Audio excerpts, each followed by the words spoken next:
Alright, humanity laddies, we're here doing Star Seraph. Now, I've done this deck a whole bunch. The last time we were doing it, we were using that Forbidden Fairy monster. Searches all the forbidden spells, Forbidden Witch or something like that.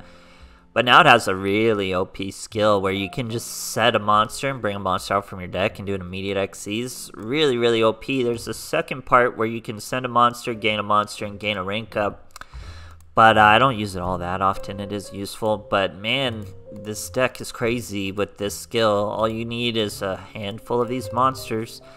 We got what? 3, 6, 9, 12 of these monsters, and some super try-hard techs, because this is a tippity top tier deck. So we're going full try-hard mode. The point is your extra deck. So we got these number 102 monsters. The skill makes it so those monsters can attack twice each battle phase. Pretty crazy. This guy you get out by using the rank up. This is the Star Seraph, as seen in the thumbnail. He's pretty good, but generally you want the scepter effects, like the target one, destroy one. And this guy, I think he does something special, summon one card, draw. Pretty crazy monster though. It takes 3 level 4 lights, easy to do there. Now we got the new Drill Diver Vespenato. Very good monster because once per turn you can summon it using a rank 4 XCs. So any rank 4 XCs can turn into this guy. He does piercing. He special summons when he's destroyed. Good little monster to have. If you see me running level 4s, you know I recently fell in love with Musketeer, so we're using a bunch of Musketeer. Exciting Knight. So strong. He's like a Black Rose for XCs. Very, very good. Here's our first turn in Ouroboros. Usually get someone to discard. Now this is the text you may not see in a lot of these top tier decks that run the 4s, but I like to go with the Dreadnought and Super Quan combo. It's really just game winning when you have the opportunity to use it, so I make sure to keep it in there. Now, if I remember correctly, I don't feel these replays were too awesome. I don't think I even used the third part of the skill all that often. But we should show you something. We should go through, and that's just how the duels have kind of been to begin this month. Especially against this deck, people don't really want to fight it tooth and nail. They give up pretty quickly. They know it's top tier, and it no doubt is. So hope you guys enjoy. I probably wouldn't have even done this deck if I didn't love this archetype so much. But they're just stilted by an incredibly OP skill that's going to get nerfed here after 1 KC Cup. So get it in while you can. That's what I'm doing. Hope you guys enjoy, and thanks for watching. Alright, here we are facing a Yusei. We're going first. Probably just gonna dump an Ouroboros on him. Really hard not to. As long as you have 2 monster cards in hand, which we don't. We don't have 2 monster cards, so no Ouroboros. But all you really need is 2 monster cards, and you could do an Ouroboros.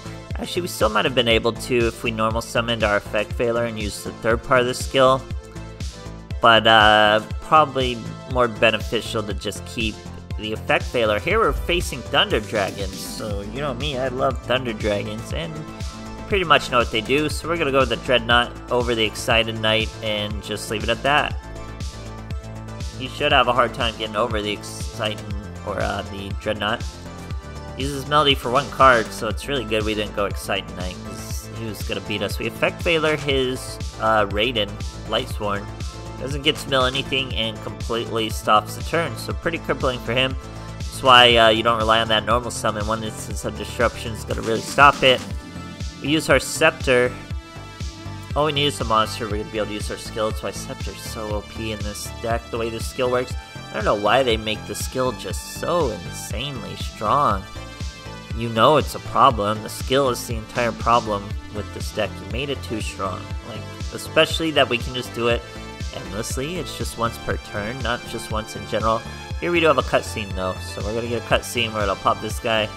This is the monster. This is the boy. This is why we're here. That and the skill, of course. Looks so low poly though, pretty bad. Gonna pop him. Obviously we could swing. We could get the Super Quan out. We could have done whatever we want, but we top deck into another Book of Moon, so we go from there and win the duel. Great stuff, guys. Alright, here we are facing a Jaden Ubel. We're going second. Let's see what this guy gets for us. He is in fact Ubel. Eternal Bond, I should say. Let's see what he's got for us. We got a pretty good hand. Well, honestly not the best hand you could produce. But should be enough. Now we do have an Effect Veiler. no effect to use it here. I actually turned the toggle off so we wouldn't even know we have it. We just gotta handle an incarnate and back row. Should be pretty easy, and we got an even better hand, and I messed it up by normal summoning this Sage instead of this Scout. How did I do that? Not that it matters, because it actually worked out pretty well, and we still have a ton of monsters in our hand.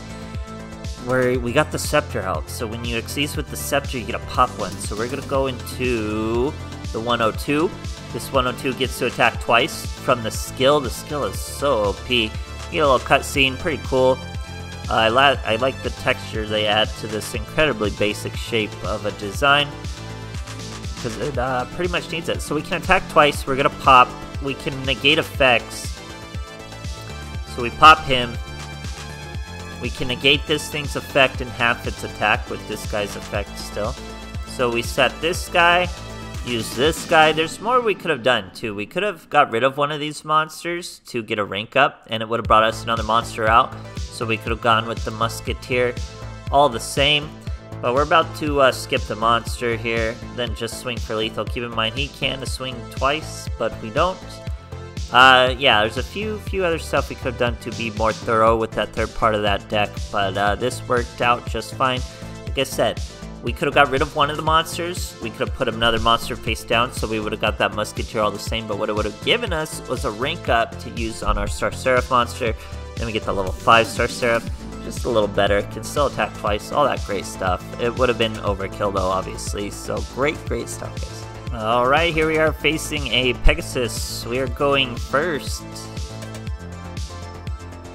Looks like 20 cards over there, sure is. Only 5 in the extra deck though. We gotta show him our skill, he's gotta show us Mind Scan. Not that it's gonna help him out too often, but we are going first.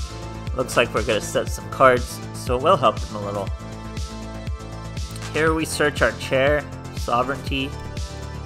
Then we use our skill, but we keep the sovereignty. There's Scout.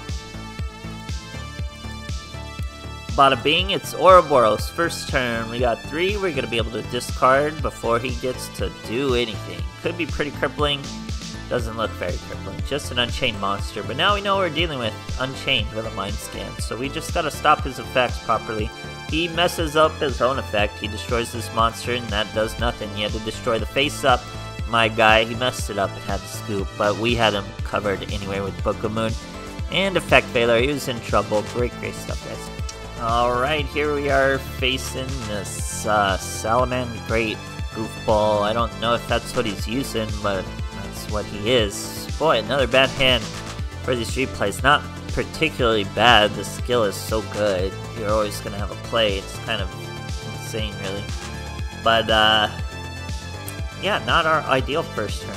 So we're going to just sit on either an Exciting Knight or a Dreadnought. We're going to use the Exciting Knight this time. And we got 2 Forbidden Lances and an Effect Failure. He's going with Rockets. So we know what they do, we just gotta save our Effect Failure. He chose this Raider Knight. That's a dangerous move because he's kind of a bridge. He doesn't really do anything on his own. We negate his effect and I think he scoops from there on out. Didn't want to play with me anymore. That's how it goes a lot with this deck. People are scooping really quick. They know it's top tier. They don't want to bother fighting it. They'll go and just hope for the luck of draw again. So I just love Star Seraph.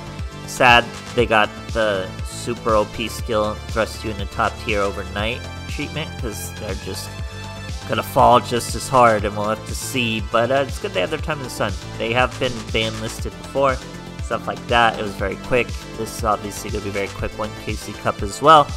But still had to get it out there because I do love this deck. I make it quite often whenever I get a chance. So hope you guys enjoyed and thanks for watching.